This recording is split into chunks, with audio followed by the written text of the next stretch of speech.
Maggio 2014. Comincia in Norvegia un viaggio indimenticabile verso nord, il grande nord delle esplorazioni polari dei primi anni del secolo scorso, sulle tracce di Amundsen e Nobile.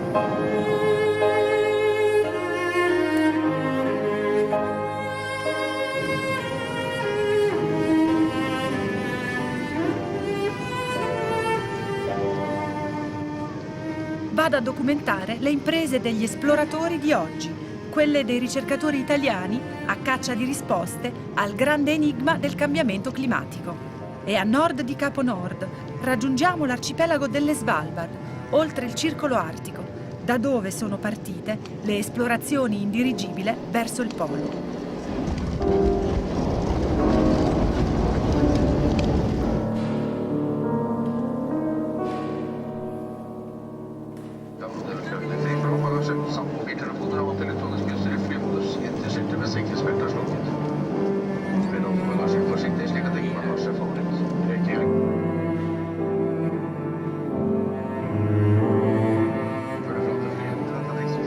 Tappa obbligata prima di arrivare a destinazione è la speciale città di Longyearbyen.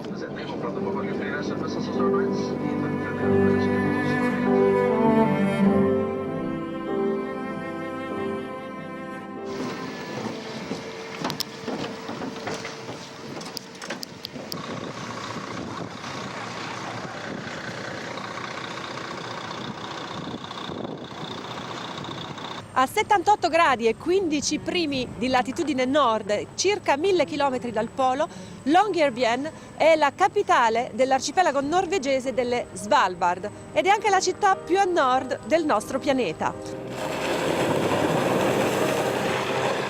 Longyearbyen vuol dire città di Longyear e prende il nome dal ricco imprenditore americano John Munro Longyear, che insediò qui nel 1906 una miniera di carbone attorno alla quale crebbe la città.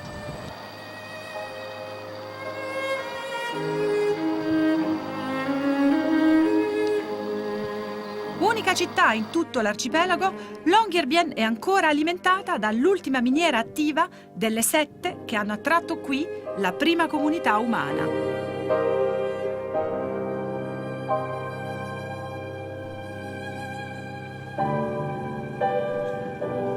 La popolazione conta poco meno di 2000 abitanti, per lo più studenti, turisti, escursionisti polari e imprenditori, attratti qui dal regime tax-free in vigore. Ma il vero re di queste terre è lui, l'orso polare, con una popolazione largamente superiore a quella umana, oltre 3000 esemplari in tutto l'arcipelago.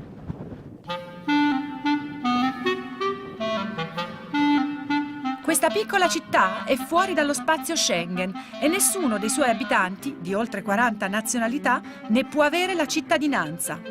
A Longyearbyen si può lavorare senza visto, ma non si può né nascere né essere sepolti e la durata media di un soggiorno non supera i 6 anni. Fa eccezione un italiano che invece ci vive dal 1995. Milanese di origine, Stefano Poli è arrivato alle Svalbard per una vacanza, ma non è mai più partito, affascinato dalla natura incontaminata e l'autenticità della vita. Ehi, ciao, sei bellissima! Stefano ha costruito qui un albergo e col suo parco di motoslitte e i suoi husky è una delle guide turistiche più esperte della zona. Il cliente medio è quello che ricerca posti isolati e che ha già la passione o per la montagna o per i posti nordici, quindi magari è già stato in Islanda o in Groenlandia, in Scandinavia più volte, oppure chi è già stato qua addirittura. Ma da dove vengono la maggior parte? Sono Maggior parte scandinavi? Sia scandinavi sia europei, un po' un misto. Dipende un po' dalle gite di più giorni e più europeo. Sì. Anche Ma italiani ce ne sono? Italiani anche. Wow! Cosa ci fa questa qua? Però l'Italia ti manca se hai le 500, Ma mi manca la mia gioventù.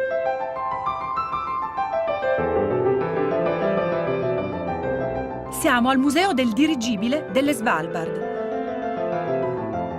Creato da Stefano nel 2008, racconta un'altra delle sue passioni, la storia dei 3 dirigibili partiti alla conquista del Polo Nord agli inizi del Novecento. Il Norge dell'esploratore norvegese Amundsen, che per primo conquistò i 2 poli. L'America del giornalista Wellman, che non raggiunse mai la meta. E il dirigibile Italia di Umberto Nobile, tragicamente famoso per la vicenda della tenda rossa. La cosa è nata in maniera molto graduale, nel senso che prima è nato come hobby, è seguito da diverse raccolte di testi in diverse lingue e collezionando vecchi articoli di giornale, riviste, libri, eccetera. E abbiamo poi costruito una storia che è quella non raccontata da noi, ma raccontata Dagli oggetti. Per trasformare in un vero museo l'iniziale collezione privata, Stefano Poli è partito alla ricerca di oggetti e testimonianze, contattando le famiglie dei partecipanti alle 3 spedizioni. Ha persino ripercorso le tracce dei soccorritori della tenda rossa sulla costa nord delle Svalbard.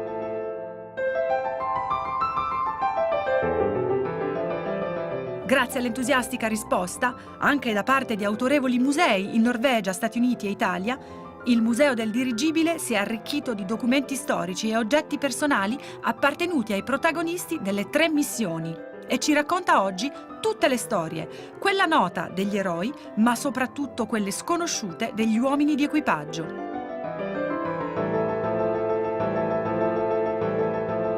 Umberto Nobile, che aveva costruito il dirigibile di Amundsen e preso parte con lui alla prima conquista del Polo, decise di ripartire con una missione tutta italiana nel 1928. Obiettivo: non solo raggiungere il Polo, ma anche cartografare aree ancora inesplorate e calarsi sul PAC per condurre esperimenti scientifici. E poi cos'è che è andato male?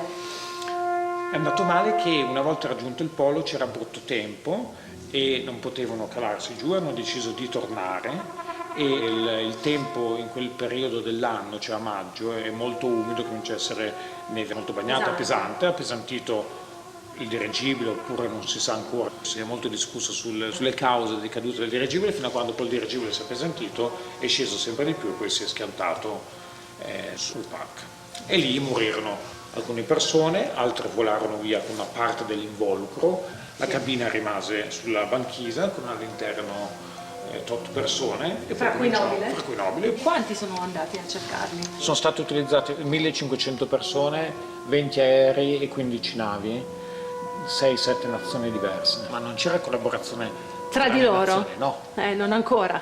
Era un'epoca un po' di nazionalismo.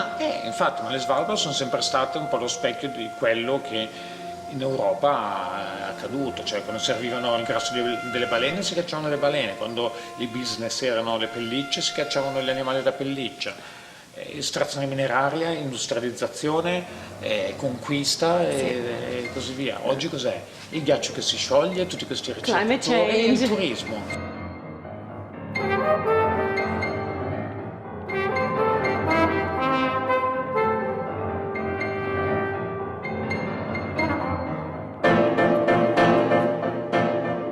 In mezzo ai ghiacci, fuori da Longyearbyen, sulle colline sopra l'aeroporto, la città ci riserva un'altra sorpresa. E questa è la Global Seed Vault, ossia la Banca Mondiale dei Semi, insediata qui nel 2008 e si è già meritata il nome di Banca di Noè. Sotto questa montagna, nel permafrost a meno 18 gradi, sono conservati 250 milioni di semi di 500.000 varietà diverse, a tutela della biodiversità botanica del pianeta. Perché proprio qui alle Svalbard? Non solo per la temperatura costante del permafrost a meno 18 gradi, ma anche per la stabilità tettonica del territorio.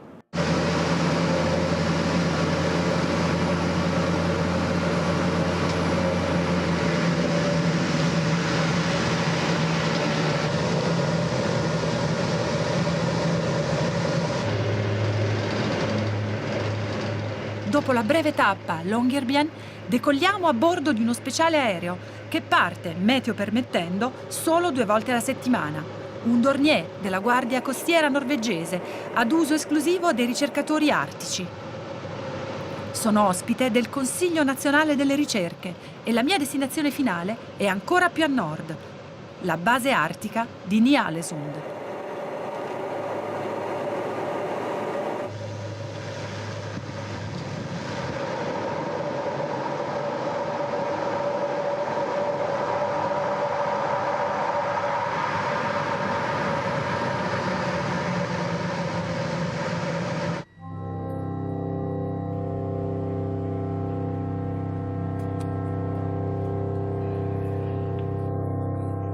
Ed eccoci nel centro di Ny-Ålesund, a 107 km da Longyearbyen, 79 gradi nord, 30 abitanti durante la lunga notte polare fino a 130 d'estate. Questo è l'insediamento umano permanente più a nord del pianeta. Qui a Ny-Ålesund si viene solo per fare ricerca scientifica o per dare supporto agli istituti di ricerca di 15 nazioni che hanno qui la loro base permanente.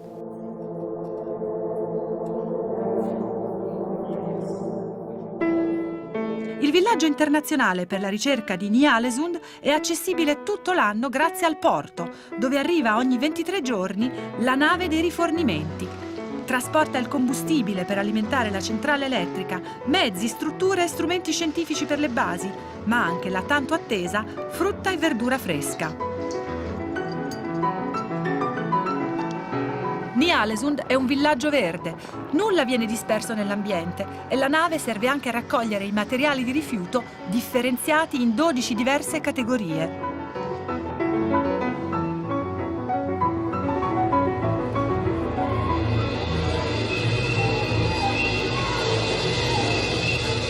Nel mezzo di una inaspettata tempesta di neve, mi dirigo verso la base del CNR Dirigibile Italia.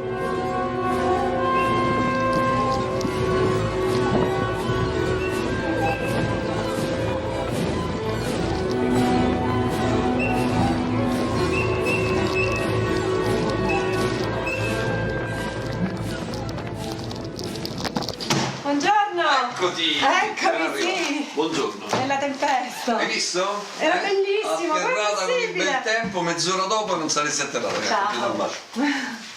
Scarpe! Scarpe? Bene. Eccoci! Ok. Eccoci qua, perfetto. Fantastico! Il tempo di un caffè e poi subito le istruzioni del capobase. Regola numero 1: non si può uscire dall'abitato senza fucile. Ma prima di poterlo utilizzare, devo seguire il corso di autodifesa dagli orsi polari, obbligatorio per ogni nuovo arrivato. Qui c'è l'armadio dove vengono custoditi i fucili e munizioni. Separati perché in caso di incendio devono essere separati. Questa è una cassettina anti-esplosione. Il satellitare, il telefono satellitare, quando magari andremo fuori o andrei con uno dei colleghi, vi verrà assegnato un telefono satellitare con tutti i numeri che in caso di emergenza devono essere chiamati. Perfetto! La cosa importante, più importante di ogni altro qui è il radio quiet. Telefonini spenti. Telefonini spenti, Tanto usati non solo prendo. come sveglia. Sì, A proposito di sveglia, è un'esperienza unica, ma è assolutamente necessario che quando si arriva intorno a mezzanotte, l'una, si va a letto e si prova a dormire, perché con la luce del sole il rischio è che si rimane sempre svegli e dopo 2 o 3 giorni si è distrutti.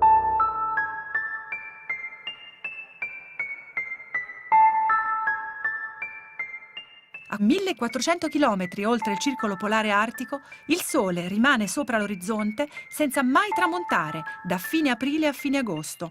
Un sole di mezzanotte che qui dura 4 mesi.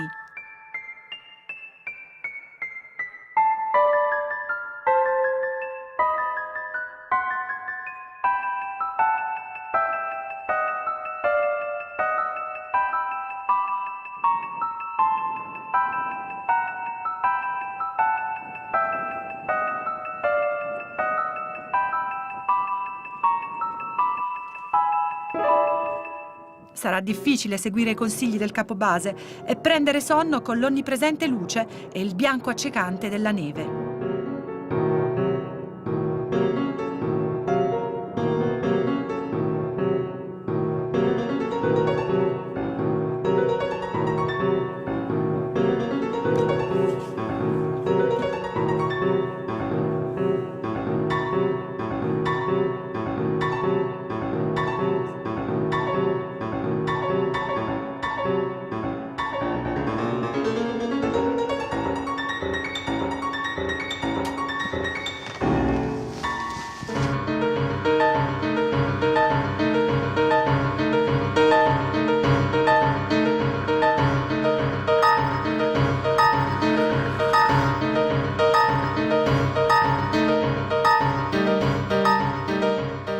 Oggi mi aspetta una giornata emozionante.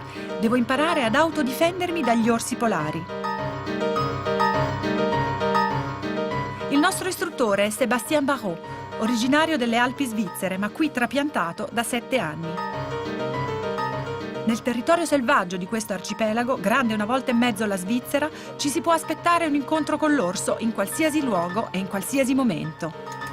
Per essere preparati è obbligatorio imparare a usare il fucile, nel rispetto di regole severissime, perché questo animale, pur essendo un predatore assoluto, è anche un animale protetto. Bravo, o comunque in alto, perché se c'è il colpo, se ce l'hai qua, il rinculo è enorme, ti butta a terra.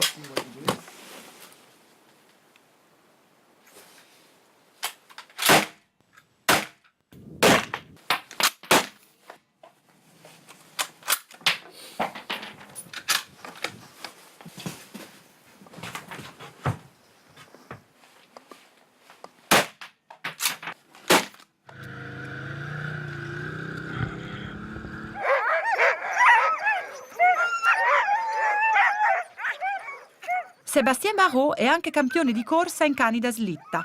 Ha vinto l'ultima gara delle Svalbard, ma, come per tutti qui, i suoi ruoli sono molteplici e il suo lavoro principale è quello di consigliere scientifico della Kings Bay, l'ente norvegese che gestisce Ny-Ålesund.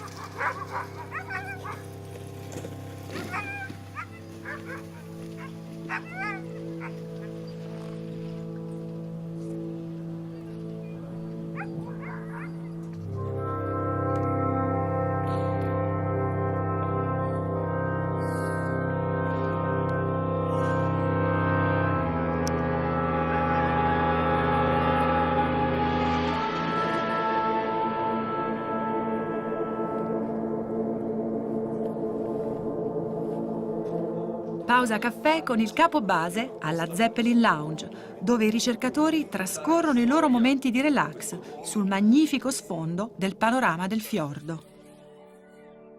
Quando è iniziata la ricerca italiana a Ny-Ålesund? Ma con continuità da parte del CNR nei primi anni 90. Abbiamo cominciato a fare campagne di studio su appunto l'atmosfera polare, avevamo già progetti, ce n'erano molti progetti al Polo Sud, abbiamo cominciato a sviluppare progetti anche qui al Polo Nord in collaborazione con istituti norvegesi e siamo arrivati intorno al 95, 94, 95, il CNR ha deciso a quel punto di aprire una sua stazione, una sua base e quindi dotarsi di una struttura che potesse ospitare ricercatori non solo ovviamente che si occupavano di chimica e di fisica dell'atmosfera ma anche di altre scienze. E voi oggi siete parte integrante di questo villaggio internazionale della ricerca che c'è qui a Ny-Ålesund con diverse nazionalità rappresentate. Siamo passati da essere l'elemento esotico, perché quando abbiamo aperto eravamo un elemento esotico, eravamo i più meridionali, insomma quasi divertenti, e adesso siamo tra le basi più anziane, perché nel frattempo si sono aggiunte molte altre nazioni. E rispettate. E siamo rispettati, perché insomma riusciamo ad unire diciamo, con professionalità la nostra simpatia, il nostro modo di essere, siamo italiani, però insomma una continuità e una efficienza e professionalità nel lavoro che insomma, non è seconda a nessuno. Da qualche anno abbiamo dei ragazzi delle varie università italiane che con per diverse strade, seguendo diverse strade, chiedono di venire qui, ovviamente perché sono seguiti da un professore che ha un progetto, quindi fanno la loro attività di tesi, li selezioniamo cercando insomma di trovare persone che siano poi disposte a fare anche altri tipi di attività, vengono istruiti, seguiti e poi fanno da capobase, cioè seguono le attività quando il vecchio non c'è e quindi insomma... Non devo c'è dire, ma controlla sempre a tutti distanza. i giorni, Skype, telefono, sono il loro tormento.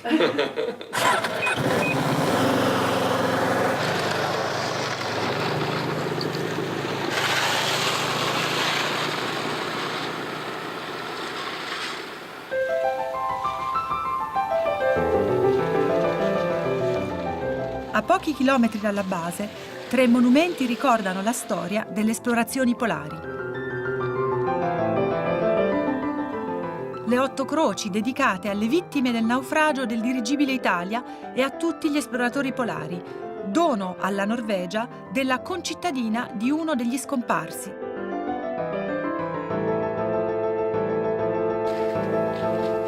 Una stele di pietra su cui sono scolpiti i nomi dei 6 eroi partiti con 2 aerei per la prima spedizione polare di Amundsen.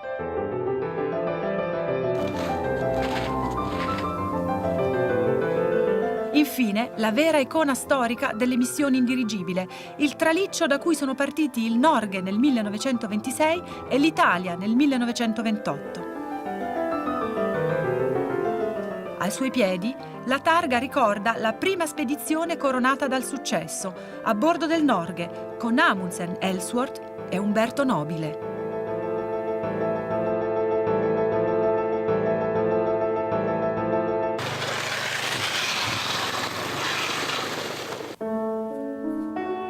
Ci troviamo di fronte all'ingresso di una miniera di carbone.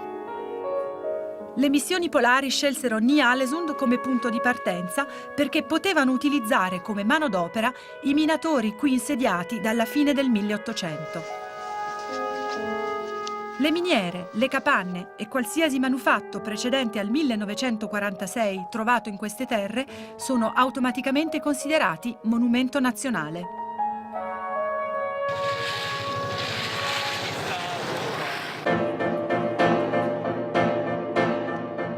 In questi luoghi storici incontriamo una troupe cinematografica che sta realizzando un film in 3D, il remake dell'epica vicenda della Tenda Rossa, coinvolgendo nel cast anche il personale della base. Siamo con Teresina Moscatiello, regista e produttrice di questo Colossal North Pole girato in base. È la prima volta che succede per il CNR di partecipare a una produzione veramente cinematografica a livelli di Hollywood. Come vi siete trovati in base? No, molto molto bene, e chiaramente come ospite dal CNR che comunque ci ha aiutato molto con il station leader del Dirigibile Italia, Roberto Sparapani, ci ha permesso veramente di vedere tutto, di filmare quello che volevamo, di vedere, diciamo, la parte più bella di questo luogo, cioè incantevole, veramente bellissimo. E noi faremo una parte sul set qui, veramente, che qui Nobile, già dietro a noi, quasi 100 anni fa, Nobile ha attraversato, diciamo, il Polo Nord nel 28, e dopo chiaramente c'è questa tragedia che alla fine, diciamo, dopo l'hanno trovato i russi. Però io sono molto felice di fare questa parte qui sul luogo reale e dopo faremo una parte in studio in Germania. Certamente. Dopo aver trascorso una giornata a meno 10 gradi, recuperiamo un po' di calorie all'italiana.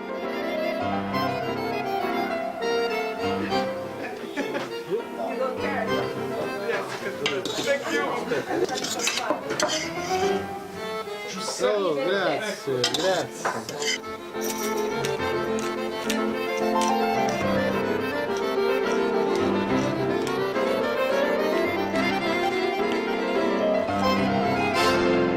Ma la pausa dura poco. È arrivato in base uno degli strumenti destinati alla ricerca sul clima, un radiospettrometro per misurare l'albedo. Rosa Maria Salvatori, la ricercatrice responsabile, lo collauda in laboratorio col supporto del team della base, in collegamento remoto con l'ISAC di Bologna, l'istituto del CNR che si occupa di studi sul clima.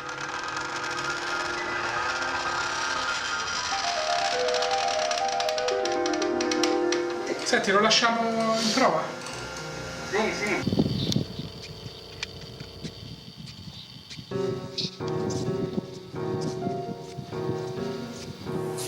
Andiamo ora a scoprire l'eccellenza della ricerca italiana in Artide, la torre Umberto Nobile per il cambiamento climatico, che gli scienziati chiamano CCT Tower o Climate Change Tower.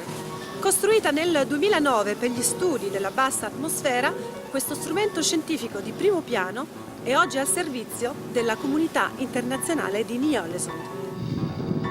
Allora, qua sono tutte libere. Perfetto. Allora, sono 1A 107, 108, 109, 110, 111 e 112.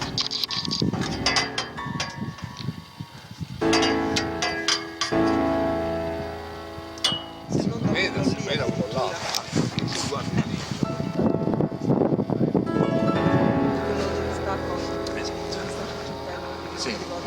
Rosa Maria Salvatore dell'Istituto per l'inquinamento atmosferico del CNR di Roma.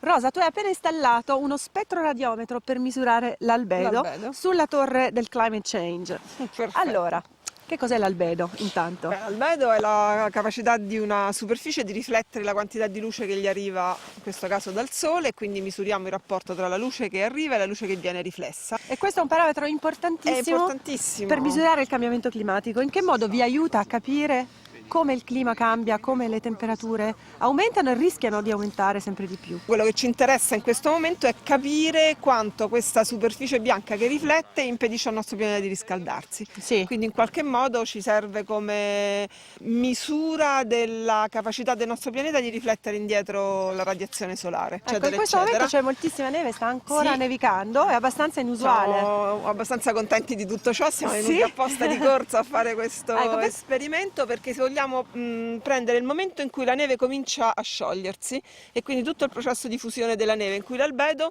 secondo i sacri canoni, dovrebbe cominciare a scendere in modo più o meno noto, conosciuto, perché man mano che la neve si scioglie si abbassa la nostra riflettanza della neve. Se abbiamo tanta neve abbiamo tanto tempo per seguire questo Quindi tantissimi processo. dati, è questo che Tantissimi fa dati, è contenti quello che vogliamo gli scienziati, una quantità Sì. infinita di dati. Questo strumento ha una particolarità, mi dicevi, perché è molto duttile.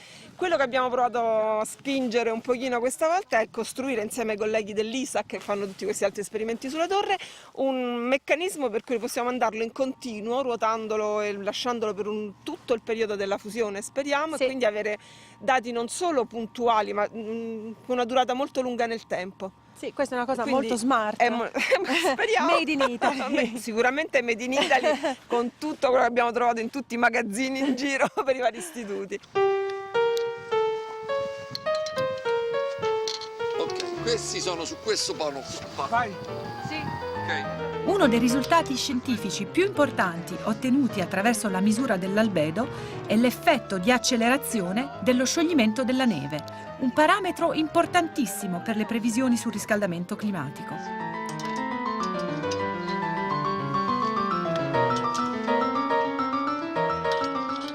La riflettanza in atmosfera del calore terrestre non è l'unico parametro studiato dalla Torre per il cambiamento climatico. Lungo i suoi 34 metri di altezza sono distribuiti sofisticati strumenti che consentono di osservare in continuo l'intero strato superficiale dell'atmosfera, di misurare le caratteristiche dinamiche del particolato e i flussi di gas serra e di studiare i processi di interazione neve-atmosfera.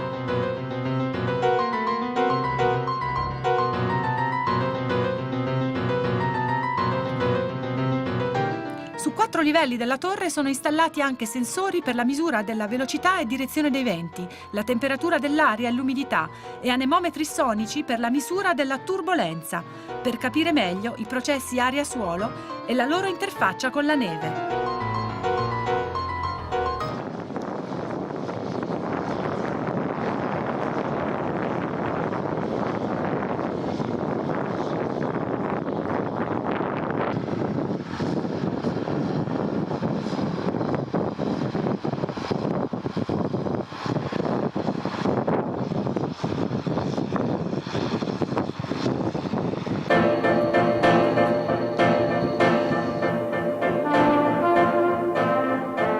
Oggi a Ny-Ålesund ci sono stazioni di ricerca di 16 paesi diversi.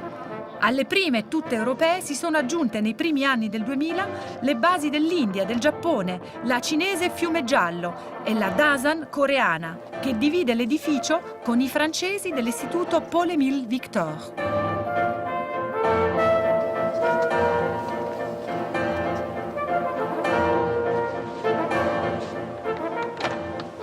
Mi sto arrampicando sul tetto della stazione franco-coreana qui a Ny-Ålesund, che ospita temporaneamente 2 strumenti italiani. Il primo è questo, si chiama Brewer, ed è del CNR, serve a misurare la colonna di ozono per gli studi della fisica dell'atmosfera.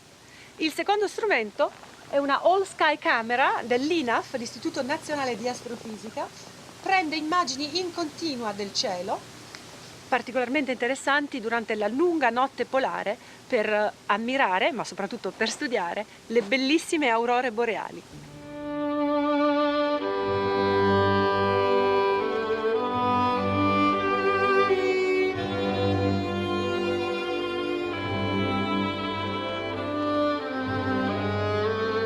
Le aurore boreali sono un fenomeno spettacolare dovuto alla collisione tra particelle solari e il campo magnetico terrestre, particolarmente evidenti nelle zone polari della Terra.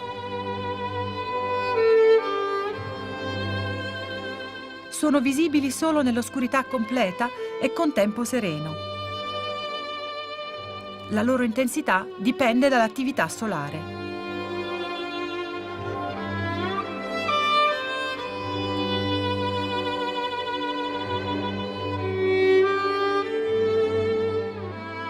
La lunga notte polare, rischiarata solo dalla luce delle aurore, comincia a Ny-Ålesund a ottobre e finisce a marzo e la temperatura oscilla tra -20 e -40.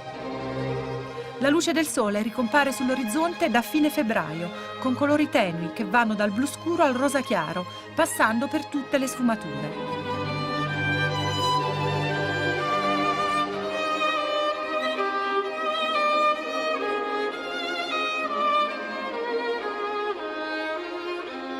Ma indipendentemente da stagioni e temperature, la base non si ferma mai e la ricerca continua anche nell'oscurità dell'inverno polare. Le temperature sotto lo zero e l'assenza di illuminazione solare per lunghi periodi sono condizioni ideali per esperimenti come quello di Paolo De Bernardis e Silvia Masi, astrofisici dell'Università La Sapienza di Roma. Un pallone stratosferico per studiare la polarizzazione della radiazione del fondo cosmico, ossia l'eco del Big Bang, che contiene informazioni decisive sui primi attimi di vita dell'universo.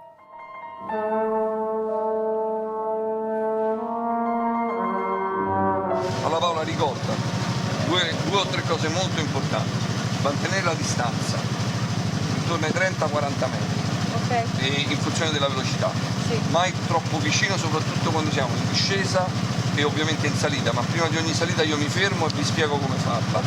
Se alzo il braccio e metto quindi il braccio alto, tutti fermi dietro a me, seguire sempre le stesse tracce. Con il braccio posso fare questo movimento, significa fermati immediatamente. Se faccio così significa che ti puoi avvicinare dal lato dove ti dico di avvicinarti. Ok? Se in curva e facendo un downhill perdi il controllo, non mettere mai questa gamba qua, tienila sempre all'interno. Ricordati di spostare il peso con tutto il corpo e non soltanto con le spalle.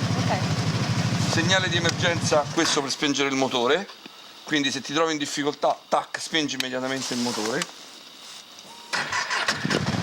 Ok? Ready? We go!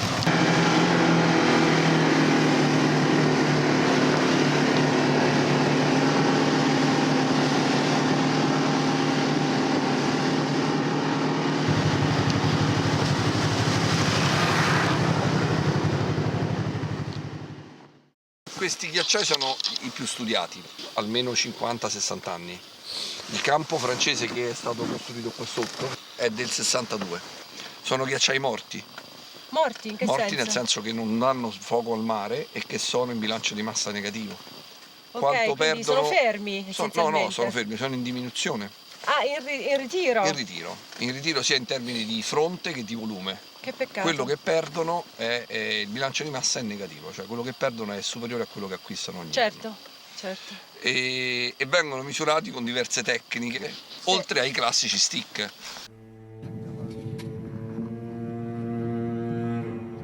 Una delle attività sul territorio condotte durante la campagna artica è il campionamento della neve dei ghiacciai a diverse altitudini, allo scopo di stabilire le fonti, la distribuzione e la destinazione finale di elementi inquinanti e alogeni presenti in questi ghiacciai. Per effettuare questi campionamenti è necessario scavare i cosiddetti snow pits, delle buche nella neve profonde circa 2 metri. Dopo aver scavato la buca, Luisa Poto, ricercatrice del Dipartimento di Scienze Ambientali dell'Università Ca' Foscari di Venezia, procede con l'aiuto di uno studente a identificare la stratigrafia e parametri fisici della neve come temperatura, densità e dimensioni e forma dei granelli.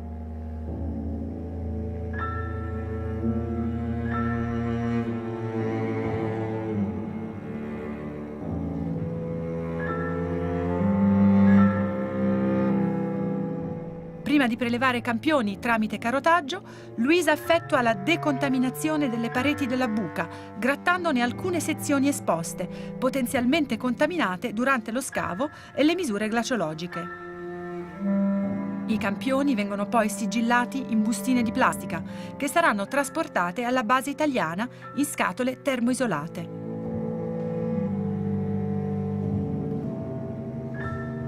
Queste misure hanno consentito agli scienziati di concludere che il bilancio di massa di oltre la metà dei ghiacciai intorno a Ny-Ålesund è negativo.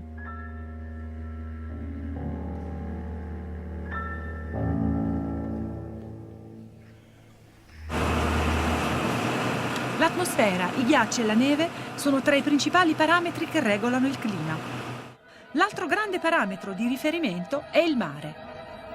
L'oceano artico del fiordo dei Re, il Kongsfjorden, dove sorge Ny-Ålesund, è il laboratorio naturale per gli oceanografi, i climatologi e i biologi marini che fanno ricerca in Artico.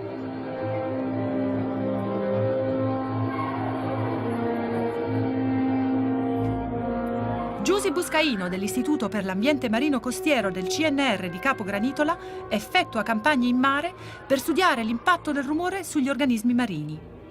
Questa scienza si chiama bioacustica e Giusy è venuta a Ny-Ålesund per paragonare le misure già ottenute in Mediterraneo con quelle che sta facendo nel mare Artico. Grazie a recorder acustici posizionati sul fondo del fiordo, Giusy ha individuato le principali componenti del paesaggio acustico artico. Il rumore dello scioglimento dei ghiacci, quello generato dal vento, dalle onde e dalla pioggia, e rumori di origine biologica emessi da mammiferi marini, pesci e crostacei. A differenza del Mediterraneo, dove il rumore dell'uomo copre tutta la banda acustica disponibile in natura.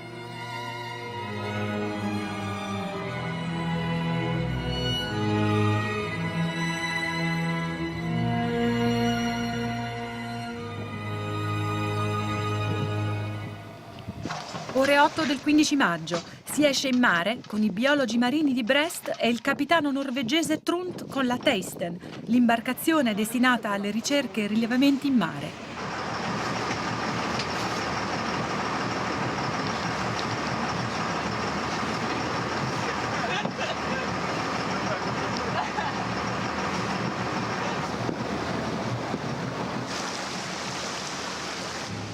Prima di arrivare al Cap Mitra, nostra destinazione finale, ci fermiamo 2 volte per prelevare campioni con uno strumento che si chiama CTD, ossia conduttività, temperatura e profondità, i principali parametri del mare.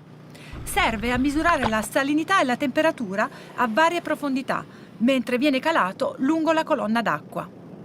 Questo fornisce informazioni sulle correnti nei vari strati di mare. Immergiamo ora la rosetta, una speciale bottiglia per prelevare campioni di plancton a diverse profondità.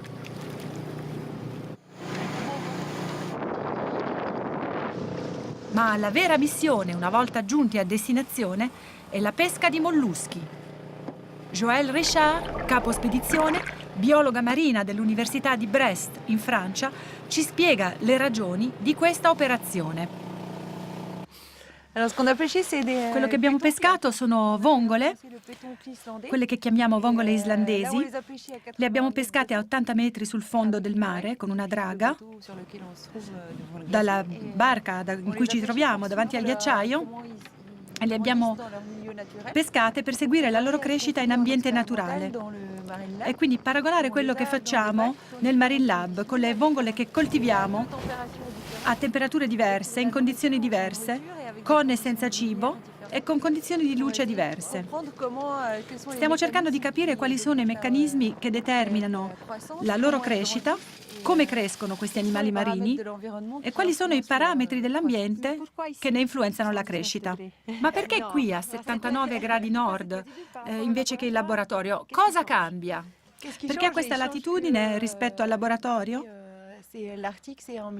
Quello che cambia è che qui siamo in Artico, un ambiente che cambia molto rapidamente a causa del cambiamento climatico. Quindi è un ambiente sentinella, dove le cose vanno molto più velocemente che altrove sul pianeta. Qui possiamo vedere quello che succede per cercare di capire quello che può succedere altrove. E poi possiamo utilizzare questi animali come archivi che registrano le condizioni dell'ambiente in cui vivono. Cosa ci possiamo aspettare dal futuro? Quali sono le attese? Quali sono le ipotesi? Le ipotesi sono soprattutto per quanto riguarda il cibo. Per esempio qui non c'è più ghiaccio nel fiordo. È uno dei primi anni in cui non c'è stata mai banchisa, praticamente per tutto l'anno, mentre tutti gli altri anni, questo varia da un anno all'altro, ma ci può essere anche una copertura totale della banchisa. E qui invece non abbiamo più niente. Ci sono delle alghe che crescono solo sotto la copertura glaciale. E questa è una fonte di nutrimento per questi animali. Un'altra fonte di nutrimento.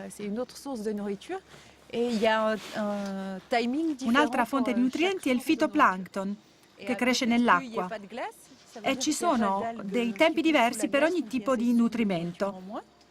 E il fatto che non ci sia ghiaccio cambia i tempi di crescita del fitoplancton. E questo cambia il momento del bloom dei nutrienti e delle microalghe per gli animali che vivono sotto l'acqua. Questi sono animali che si trovano all'inizio della catena alimentare, quindi sono molto importanti. Sono molto importanti per tutto il resto della catena alimentare e per tutto il resto degli altri animali che vivono nell'oceano.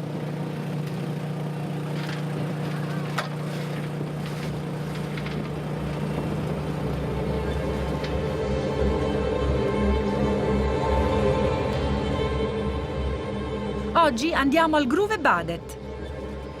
Questo edificio, un tempo utilizzato come bagno dai minatori di Ny-Ålesund, ospita il laboratorio per lo studio degli aerosol e la chimica dell'atmosfera.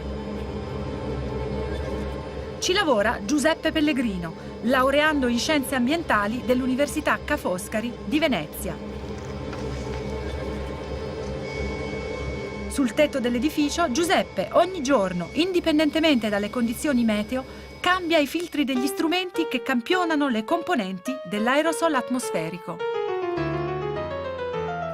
Questo sistema di campionatori funziona in continuo, analizzando la composizione degli aerosol e la composizione chimica dell'atmosfera.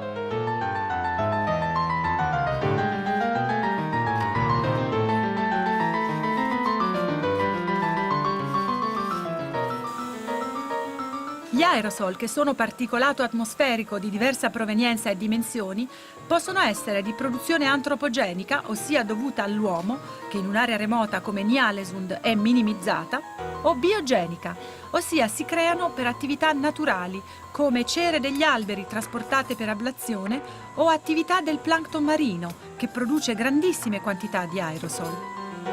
Questo particolato, qualunque sia la sua provenienza, è un altro parametro importante per gli studi sul cambiamento climatico.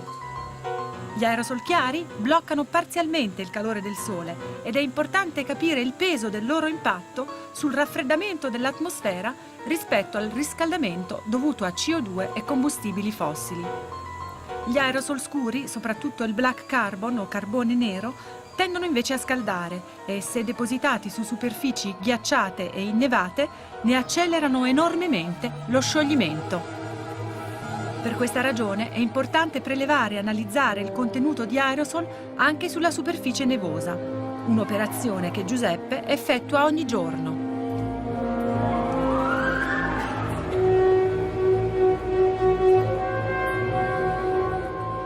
I ricercatori del CNR hanno ottenuto a Gruve Badet risultati importanti che ci fanno correlare la velocità di scioglimento delle superfici innevate con le componenti di aerosol a base di zolfo e black carbon.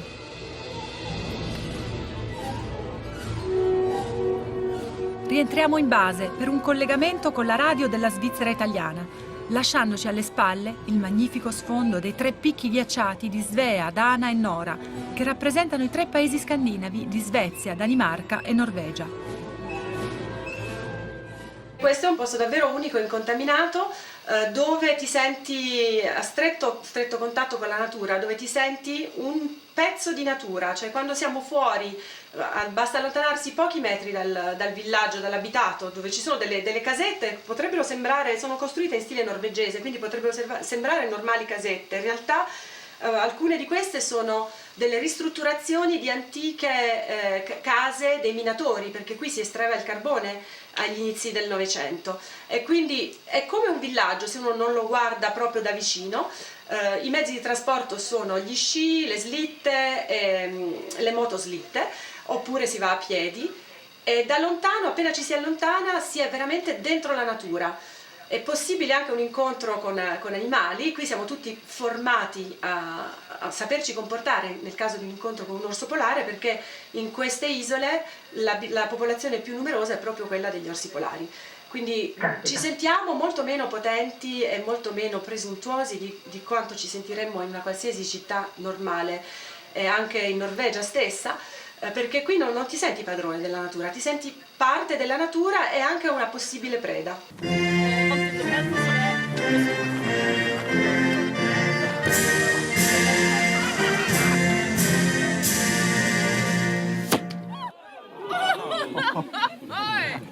Al suono della fanfara si celebra oggi in tutta la Norvegia la firma della Costituzione, il 17 maggio del 1814, che segna l'indipendenza dalla autocrazia danese durata 400 anni.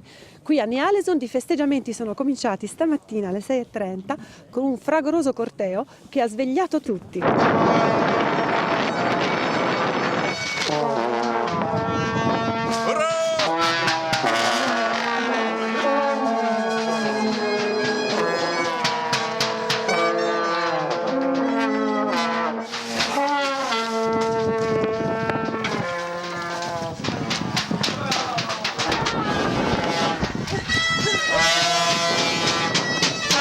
Questa giornata si festeggia in tutte le città della Norvegia con cortei di bambini delle scuole locali. A Ny-Ålesund partecipano tutti gli scienziati, non solo i norvegesi.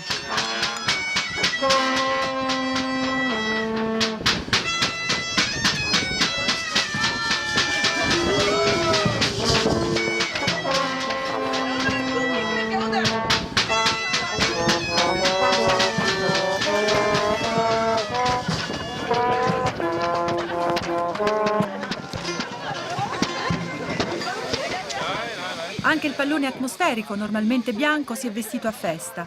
Viene rilasciato tutti i giorni alla stessa ora in tutto il mondo da tutte le stazioni meteorologiche.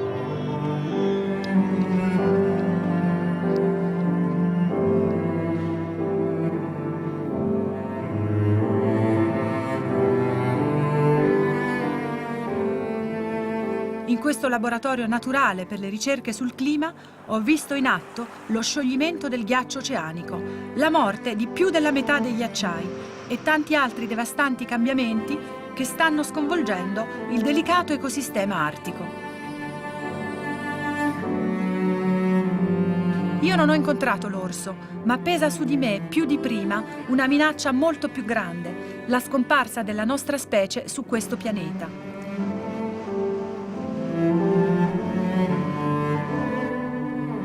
Il pianeta Terra sicuramente sopravviverà, ma per la nostra specie e tutte le altre il riscaldamento globale è una vera emergenza.